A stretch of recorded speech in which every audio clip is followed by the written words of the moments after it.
अरे कविता जल्दी कर, अगर हम इंटरव्यू के लिए 1 मिनट भी लेट हो गए ना तो समझ ले ये नौकरी हमारे हाथ से गई। शुभ शुभ बोल। इतनी खोजबीन के बाद तो एक उम्मीद नजर आई है। कविता और प्रियंका बचपन की 2 सहेलियां हैं। वो दोनों सहेली होने के साथ साथ एक दूसरे की पड़ोसी भी हैं। हाल ही में दोनों ने कॉलेज की पढ़ाई पूरी की है। दोनों इंटरव्यू देने पहुंचती हैं, जहां टेबल पर बैठा गुलाब चंद दोनों की डिग्रियां देखकर कहता है, काम तो मिल जाएगा, मगर आप दोनों को एक जैसी पोस्ट मिलना पॉसिबल नहीं है। प्रियंका, आपकी काबिलियत को देखकर मैं आपको कारखाने का मैनेजर नियुक्त करता हूँ। आपके मार्क्स बेस कम है, आप केवल इस कारखाने के वर्कर की काबिलियत रखती हैं। कविता के घर की माली हालत बेहद बदतर थी, इसीलिए वो वर्कर के तौर पर भी काम करने के लिए हामी भर देती है। जी सर, मुझे मंजूर है। तो फिर सैलरी भी अभी बता देता हूँ। प्रियंका, आपकी सैलरी प्रति माह 25,000 होगी और मिस कविता, आपकी पगार 5,000 रुपए होगी। कविता मन ही मन बेहद दुखी थी, क्योंकि दोनों ने एक ही विषय से पढ़ाई की थी, मगर दोनों की डिग्री में कुछ नंबरों के कारण उनके पद में जमीन आसमान का फर्क आ गया। इस फर्क ने दोनों के बीच अमीरी गरीबी की खाई खड़ी कर दी। दोनों हर एक दिन एक साथ कारखाने में आकर अपना अपना काम निपटाया करती थी। देखते ही देखते 1 महीना गुजर गया और दोनों को पगार मिलती है। दोनों पैसे लेकर अपने घर आती हैं, जहां कविता की माँ चंदा कहती है, क्या बात है गुड़िया, तेरा चेहरा पीला क्यों पड़ा हुआ है? पगार नहीं मिली क्या बेटा? पगार तो मिल गई माँ, मगर जहाँ पगार के रूप में मुझे 5,000 रुपए मिले हैं, वहीं प्रियंका को पूरे 25,000 रुपए मिले हैं, मुझसे 5 गुना ज्यादा। बेटिया, सभी के काम और किस्मत अलग होती है। अब ज्यादा मत सोच, जो मिला हमारी किस्मत। फिर अगली सुबह, अरे कविता जल्दी कर, देरी हो रही है। यकायक कविता बाहर आती है। ओह गॉड, आज तो हम ज्यादा ही लेट हो गए। एक काम करते हैं, कैब बुक कर लेते हैं, आधे आधे पैसे डिस्ट्रीब्यूट कर लेंगे, इससे समय से पहुंच जाएंगे। ये सुनकर कविता अपने कदम पीछे करती हुई हिचकिचाकर कहती है, प्रियंका, कैब का किराया देने के लिए मेरी जेब इजाजत नहीं दे रही। 5,000 की पगार घर खर्च चलाने को भी पूरा नहीं पड़ता, तुम जाओ। जहाँ प्रियंका कैब से कारखाने चली जाती है, वहीं बेचारी कविता को कम पगार और चंद सिक्के बचाने के चलते मीलों की दूरी का पड़ाव पैदल ही पार करना पड़ता है। ये पैसे का बल ही था, जिसने दोनों के जीवन को अमीरी गरीबी में बदल दिया। हफ्ते महीने और महीने साल भर में बदल जाते हैं। प्रियंका की बेहतर बड़ी पगार से उसका जीवन फर्श से अर्श पर पहुंच जाता है, मगर बेचारी कविता की महीने भर की कमाई पेट पालने में ही चली जाती है, जिसके चलते उसके पास ना तो सेविंग्स होती है, ना ही पगार से 1 पैसा बचता है। कुछ समय बाद ही दोनों सहेलियों की शादी तय हो जाती है। प्रियंका कविता को अपने घर पर बुलाती है, जहाँ कविता प्रियंका की तारीफ करते हुए कहती है, अरे वाह प्रियंका, तुमने अपने पोस्ट से अपने घर की काया ही पलटी कर दी। ये तो कुछ भी नहीं है, मेरे होने वाले पति बहुत बड़े बिल्डर हैं। अरे एक बार में लाखों की कमाई करते हैं। वैसे चंदा चाची बता रही थी कि तुम्हारी भी शादी तय हो गई है। क्या करते हैं हमारे होने वाले जीजा जी? उनकी एक किराने की दुकान है और खुद का एक पुराना घर है, जहाँ पूरा परिवार साथ में रहता है। मतलब कि तो शादी के बाद भी एकदम सिंपल सी लाइफ जिएगी। तेरा पास्ट और प्रेजेंट दोनों गरीबी बदहाली में बीता है। अरे कम से कम शादी तो पैसे वाले घर में कर। अरे कौन सी लड़की नहीं चाहती कि उसका पति सेटल्ड हो, मगर अमीर परिवार में बेटी की शादी के लिए अपने पास भी तो कुछ होना चाहिए। मैंने साल भर जितने पगार में काम किया, उससे परिवार चलाना भी बहुत मुश्किल था। ऐसे में अमीर लड़के वालों की लाखों के दहेज का डिमांड कहाँ से आएगा? गुजरते कुछ समय के साथ दोनों सहेलियों की शादी का समय पास आने लगता है। एक शाम प्रियंका कविता के घर आकर कहती है, कविता जल्दी से रेडी हो जा, फिर दोनों एक साथ शॉपिंग पर चलेंगे। शॉपिंग अभी? हाँ अभी, आज ही। अरे बुद्धू, तेरी और मेरी शादी में सिर्फ 2 दिन का समय ही बचा है। अभी से शादी की शॉपिंग करना शुरू करेंगे तो अभी शादी के दिन तक भी कुछ न कुछ छूट ही जाएगा शायद। मगर मेरे पास ज्यादा पैसे नहीं हैं। अरे तो तू थोड़ी खरीदारी कर लेना, कम से कम मुझे शादी की शॉपिंग में कंपनी देने के लिए तो चल। देख, मेरे होने वाले पति ने तो शादी से पहले ही मुझे शॉपिंग के लिए क्रेडिट कार्ड भेजा है।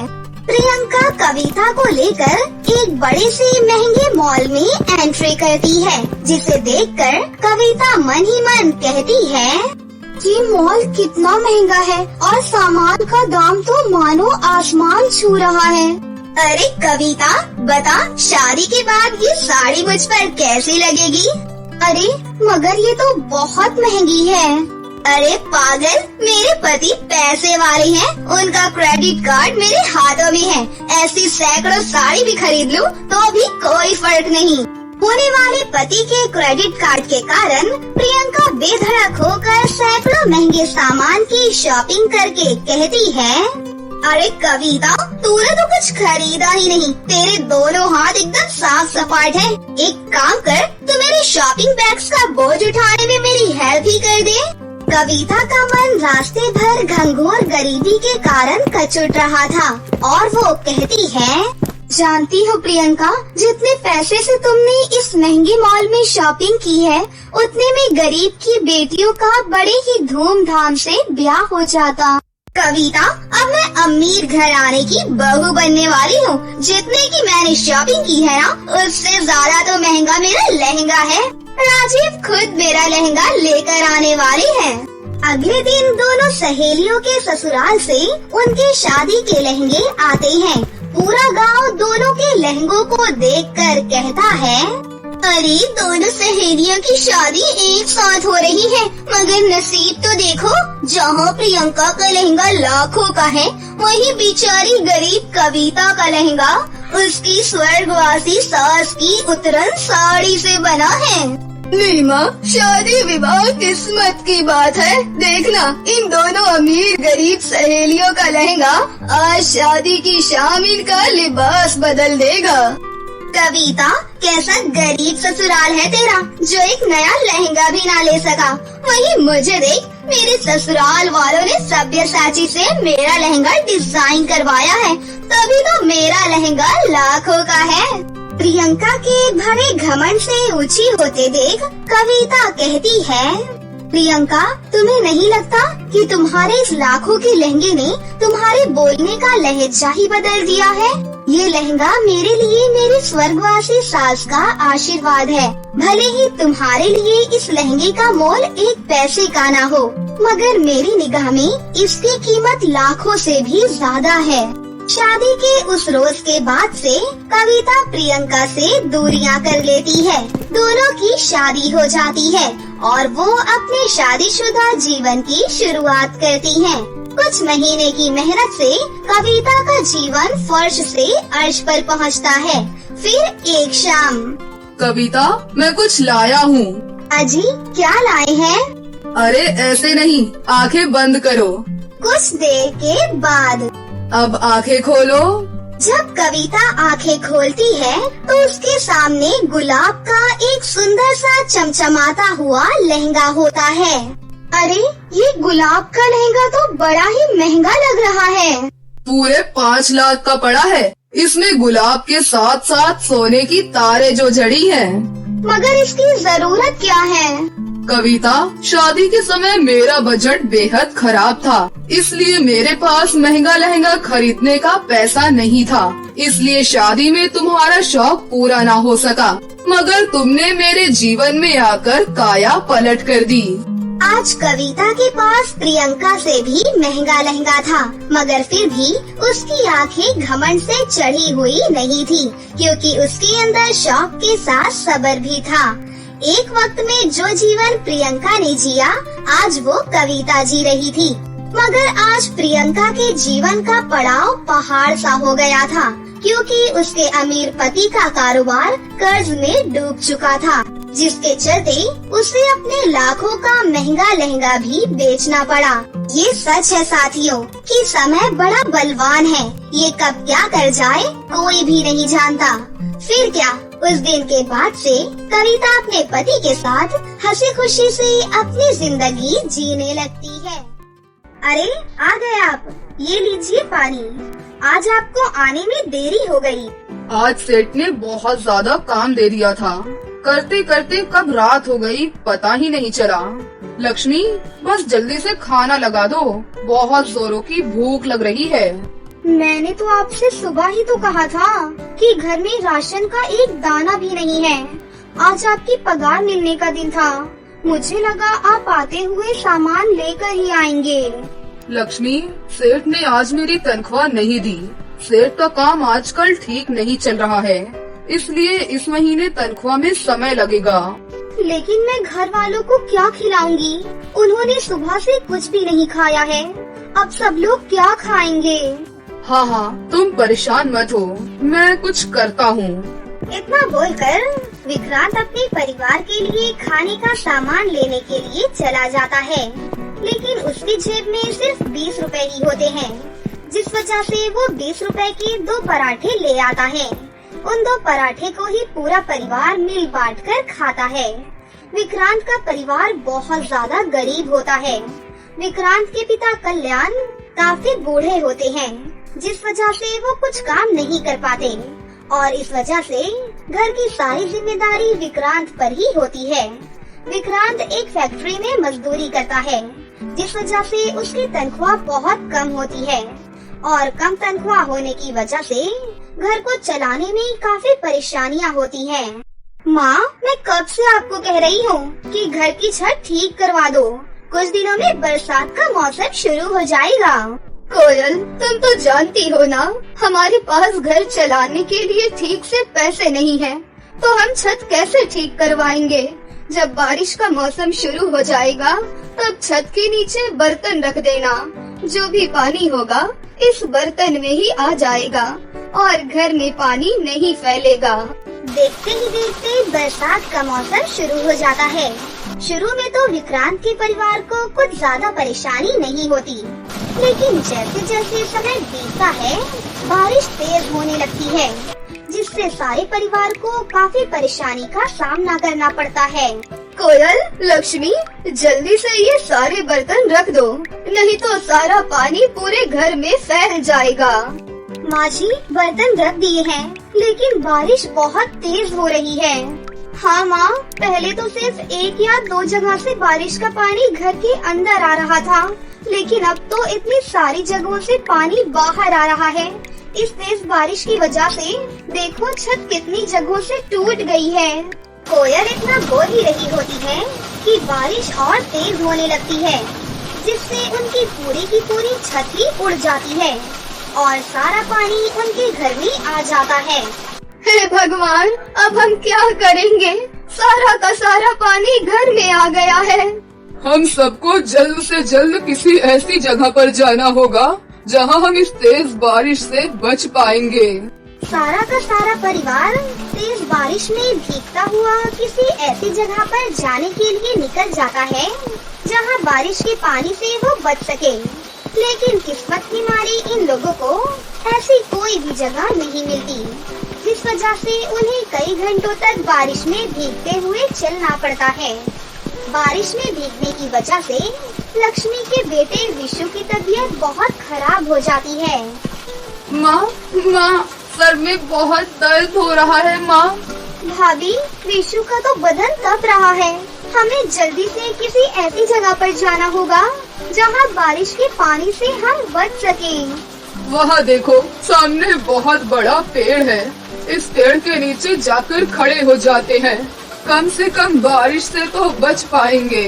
सारा परिवार उस बड़े से पेड़ के नीचे जाकर खड़ा हो जाता है और बारिश के थमने का इंतजार करता है, लेकिन बारिश थमने का नाम ही नहीं लेती और कई घंटों के बाद बारिश हल्की सी शांत होती है। माँ, 2 घंटों से कुछ भी नहीं खाया है, बहुत भूख लग रही है, कुछ खिला दो ना माँ। बेटा, इस बारिश में हम तुम्हें क्या खिलाएंगे, और खिलाने के लिए तो अभी हमारे पास पैसे भी नहीं है। ये ले बेटा विक्रांत, 10 रुपए, मेरे पास इतने ही है। सामने चाय की दुकान है, वहाँ से जाकर विशु के लिए कुछ खाने के लिए ले आओ बेटा। विक्रांत जल्दी से चाय की दुकान पर चला जाता है और एक ब्रेड का पैकेट खरीद कर ले आता है। लेकिन वो जैसे ही पेड़ के पास आता है, वैसे ही बारिश और तेज हो जाती है और तेज हवा चलने लगती है। हवाएं इतनी तेज होती हैं कि जिस वजह से सारा परिवार उस पेड़ को पकड़कर खड़ा हो जाता है। बारिश और हवा की वजह से विक्रांत के हाथों से वो ब्रेड का पैकेट पानी में ही बह जाता है। सारा परिवार 2 दिन तक भूखा प्यासा उस पेड़ के नीचे ही रह रहा था। 2 दिन लगातार बारिश में भीगने से और भूखे पेट रहने से सारे परिवार की हालत खराब हो गई थी। अब मुझ में और हिम्मत नहीं बची है माँ, लगता है अब मैं नहीं बच पाऊंगी। मेरी हालत बहुत ज्यादा खराब हो रही है। नहीं मेरी बच्ची, ऐसा मत बोल, तुझे मेरी भी उम्र लग जाए। हाँ कोयल, ऐसा मत बोलो, सब कुछ ठीक हो जाएगा। लगता है भगवान हमारी परीक्षा ले रहे हैं। लेकिन कब तक भगवान हमारी ऐसे ही परीक्षा लेता रहेगा?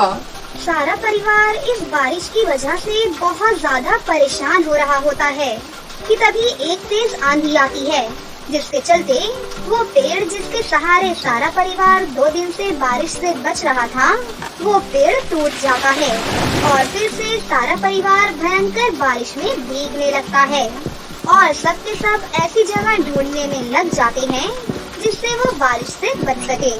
लेकिन उन्हें कोई भी ऐसी जगह नहीं मिलती। अरे मेरा पैर बेटा, अरे क्या हुआ पिताजी? अरे बेटा, ऐसा लग रहा है मेरा पैर किसी गड्ढे में फंस गया है। बारिश की वजह से कल्याण को सड़क पर हुआ गड्ढा दिखाई नहीं देता है, जिस वजह से उसका पैर गड्ढे में फंस जाता है। विक्रांत अपने पिता के पैर को उस गड्ढे से निकालने की बहुत कोशिश करता है, लेकिन बारिश के तेज होने की वजह से विक्रांत को काफी परेशानी हो रही होती है। बेटा तू चला जा, लगता है मेरा समय करीब आ गया है। नहीं पिताजी, आप ये कैसी बातें कर रहे हो? मैं आपको ऐसे छोड़कर कभी नहीं जाऊंगा। विक्रांत अपनी पूरी कोशिश करता है, जिसके बाद वो कल्याण का पैर गड्ढे से निकाल देता है। दोबारा से सारा परिवार बारिश में भीगता हुआ इधर से उधर भटक रहा होता है कि तभी उन्हें एक घर दिखाई देता है, जिसके नीचे जाकर सारा परिवार खड़ा हो जाता है और थोड़ा बहुत बारिश से बचता है कि तभी उस घर की मालकिन घर से बाहर निकलती हैं। आप लोग कौन हैं? मालकिन, इस बारिश की वजह से हमारे घर की छत टूट गई और मेरा पूरा परिवार बेघर हो गया। बारिश का पानी हमारे घर में आ गया, जिस वजह से मेरे पूरे परिवार को 4 दिनों से लगातार इस बारिश में इधर उधर भटकना पड़ रहा है। मेरी बेटी और पोते की भी तबीयत बारिश में भीगने की वजह से बहुत ज्यादा खराब हो गई है। हमने आपका घर देखा, इसलिए हम इसके नीचे आकर खड़े हो गए ताकि हम इस बारिश से बच सकें। जैसे ही ये बारिश रुक जाएगी वैसे ही हम यहाँ से चले जाएंगे। आप कृपया करके हमें जब तक यहाँ रहने दीजिए। शिवानी बहुत ही अमीर सेठानी होती है और अमीर होने के बावजूद भी उसमें किसी भी तरह का कोई घमंड नहीं होता। लक्ष्मी के परिवार को देखकर उसे बहुत बुरा लगता है, जिस वजह से वो उसके पूरे परिवार को अंदर बुलाती है और उन्हें खाने के लिए खाना और कपड़े भी दे देती है। और जब तक बारिश रुक नहीं जाती तब तक वो उन्हें अपने घर में रहने को भी कहती है। आप हमारे लिए किसी देवी से कम नहीं हो। इस बारिश में किसी ने भी हमारी मदद नहीं की, लेकिन आपने हमारी मदद की। आपने हमें अपने घर में रखा, खाने को दिया, पहनने को कपड़े दिए। आपका बहुत बहुत शुक्रिया। अगर आप ना होती तो ना जाने मेरा और मेरे परिवार का क्या होता। आप कैसी बातें कर रही हैं? ये तो मेरा फर्ज था। अगर एक इंसान दूसरे इंसान के काम नहीं आएगा तो कौन आएगा? जिसके बाद शिवानी देवी लक्ष्मी के पति को अपने ऑफिस में काम दिला देती है। देखते ही देखते कुछ ही दिनों में ये भयंकर बारिश रुक जाती है और एक चमकता हुआ सूरज निकलता है। कुछ महीनों के अंदर विक्रांत के परिवार की सारी परेशानियां दूर हो जाती हैं और वो एक पक्का मकान खरीद लेते हैं, जिस वजह से कभी भी बारिश का पानी उनके घर में नहीं घुसता और सारा परिवार हंसी खुशी से अपनी जिंदगी गुजारने लगता है। माँ, मुझे बहुत जोरों की ठंड लग रही है। देखो ना, बाहर कितनी जोरों की बर्फबारी हो रही है। माँ, मुझे इस पुलिया में नहीं रहना। प्लीज चलो ना माँ, अपने घर चलते हैं। हे ऊपर वाले, ये कैसा दिन दिखा रहा है तू मुझ गरीब को? मेरे पास तो इतने पैसे भी नहीं है जो मैं अपनी बेटियों को पेट भर खाना भी खिला सकूं। कैसी अभागी माँ हूँ मैं। ममता एक गरीब तबके की औरत है। कुछ समय पहले वो एक झुग्गी के कच्चे मकान में रहती थी, जिसका महीना भाड़ा 1000 रुपए था। मगर ममता के पास इतने पैसे जुड़ नहीं पाते हैं। इसी कारण एक दिन वो छत भी उन गरीब माँ और उसकी तीनों बेटियों के सर से छीन गई और वो ठंड में घूमते हुए पाइपलाइन के पास आ पहुँची, जो कि अब उनका घर बन चुका था।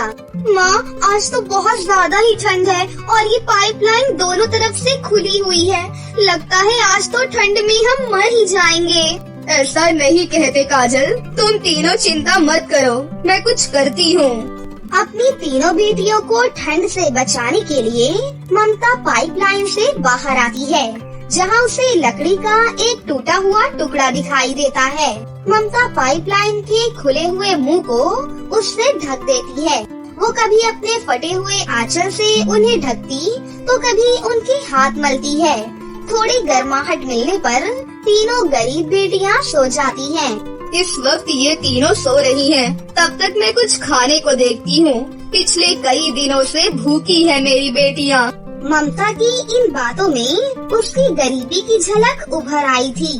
उस गरीब माँ के पास सर्दी से बचने के लिए ना तो कोई शॉल स्वेटर थी और ना ही पैरों में चप्पल।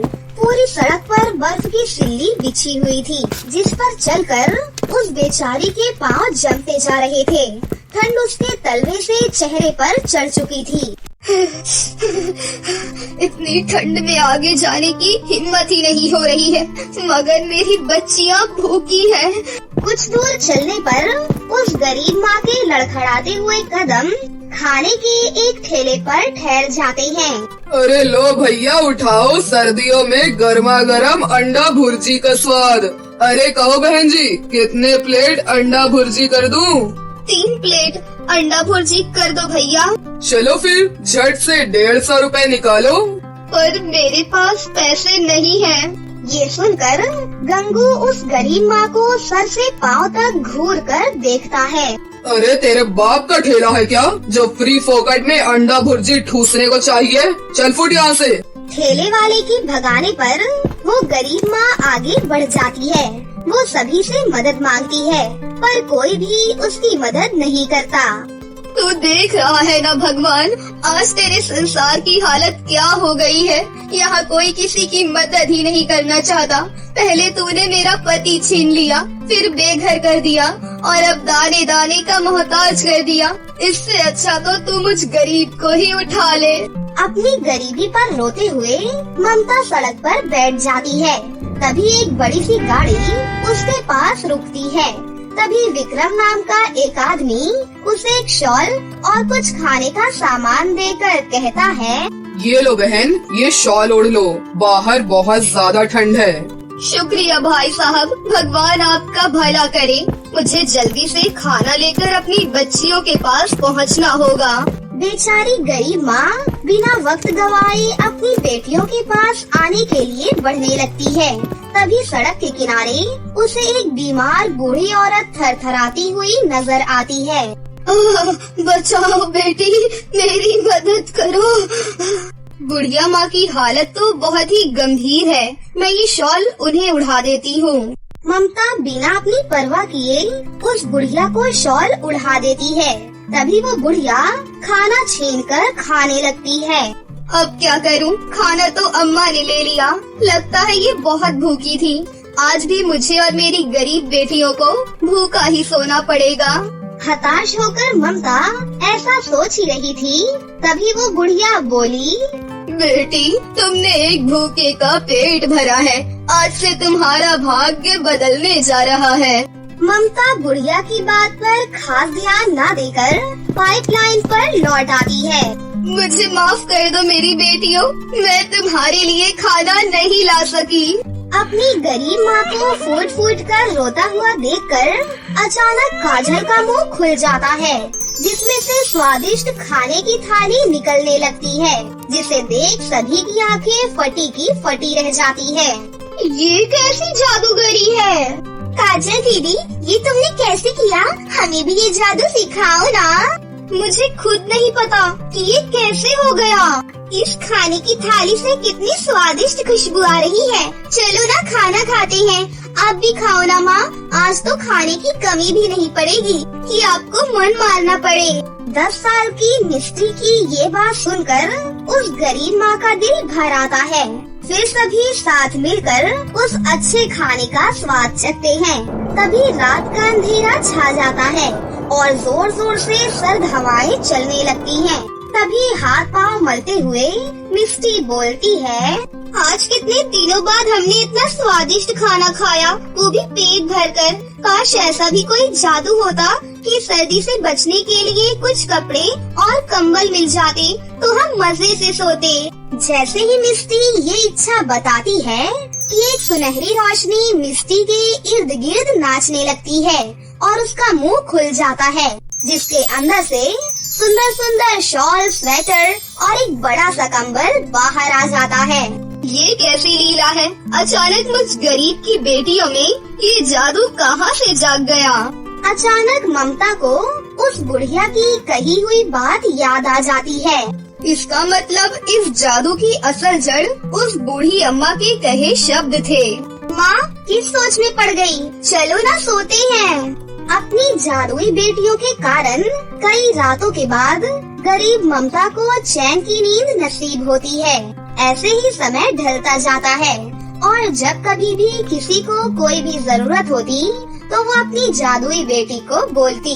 फिर एक दिन, माँ, जैसा कि आपकी दोनों बेटियाँ जादुई हैं, मगर हमारे अंदर सिर्फ कपड़े और खाने का जादू है। काश कि एक अनोखा जादू भी होता कि हमारे अंदर पैसे या घर बनाने का जादू होता तो हमें इस पाइपलाइन में नहीं रहना पड़ता। माँ, हाँ माँ, इस पाइपलाइन में रहकर हमें कितनी परेशानी उठानी पड़ती है। हर रात हाथ पांव सिकोड़ कर सोना पड़ता है। काश कि हमारे पास भी एक घर होता। अपनी दोनों जादुई बेटियों की आंखों में जगी अपने घर की आस ममता की आंखों में खटकने लगती है और वो कहती है, जब मेरी दो बेटियां जादुई वरदान से भरी हैं, तो जिया में भी कोई जादू जरूर होगा। एक गरीब की 3 जरूरत होती है, रोटी, कपड़ा और मकान। इसका मतलब जिया में घर बनाने का जादू है। ममता के इतना कहते ही उसकी तीसरी बेटी के दोनों हाथ हवा में उठ जाते हैं और उसकी जुबान से शब्द निकलता है। इसी पर ये पाइपलाइन एक सुंदर से घर में ढल जाए। जिया के ऐसा कहते ही पाइपलाइन गायब हो जाती है और एक सुंदर सा बड़ा घर उनकी आंखों के सामने खड़ा होता है। क्या सचमुच ये सुंदर घर मेरी नन्ही हाथों ने बनाया है? हाँ हाँ मेरी छुटकी, ये तेरा ही जादू है। चलिए माँ, अंदर चलकर देखते हैं आपकी सबसे छोटी बेटी के हाथों की रचना। इसके बाद वो गरीब माँ अपनी तीनों बेटियों को लेकर अंदर आ जाती है, जहाँ उस घर में जरूरत की सभी चीजें मौजूद थी। उस घर के आंगन में बहुत सारे पेड़ लगे हुए थे, जिस पर फल लगे हुए थे, जिसके डाल पर बैठी चिड़िया उनका स्वागत कर रही होती हैं। एक बड़ी सी रसोई उनकी राह देख रही थी। वो पल उस गरीब माँ और उसकी जादुई बेटियों के लिए किसी ख्वाब के जैसा था। देखो माँ, अब हमारे सर पर चढ़ा गरीबी का सूरज ढल गया है और एक नई जिंदगी हमारे सामने है, जहाँ रात की चिंता नहीं, हमने अपनी खुशियाँ खोज ली माँ, अब हम गरीब नहीं रहे। ये सुनकर गरीब ममता रोते हुए अपनी तीनों बेटियों को गले लगाकर बोलती है, हाँ मेरी बच्चियों, मैंने तो सपने में भी नहीं सोचा था कि तुम तीनों इस गरीब माँ का शरण स्थान बन जाओगी। उस दिन के बाद से वो गरीब माँ अपनी तीनों जादुई बेटियों के साथ उस सुंदर से घर में खुशहाल तरीके से जिंदगी बिताने लगती है और साथ ही गरीब लाचार लोगों की बढ़ चढ़कर मदद भी करती है, क्योंकि उसने और उसकी गरीब बेटियों ने वक्त की बेवक्त मार झेली थी। तो दोस्तों, कैसी लगी आपको हमारी ये कहानी? अगर आपको हमारी कहानी अच्छी लगी हो तो इसे जरूर लाइक करें, साथ ही हमारे चैनल को सब्सक्राइब भी कर लें और बेल आइकन को दबाना ना भूलें। मिलते हैं अगली वीडियो में। धन्यवाद।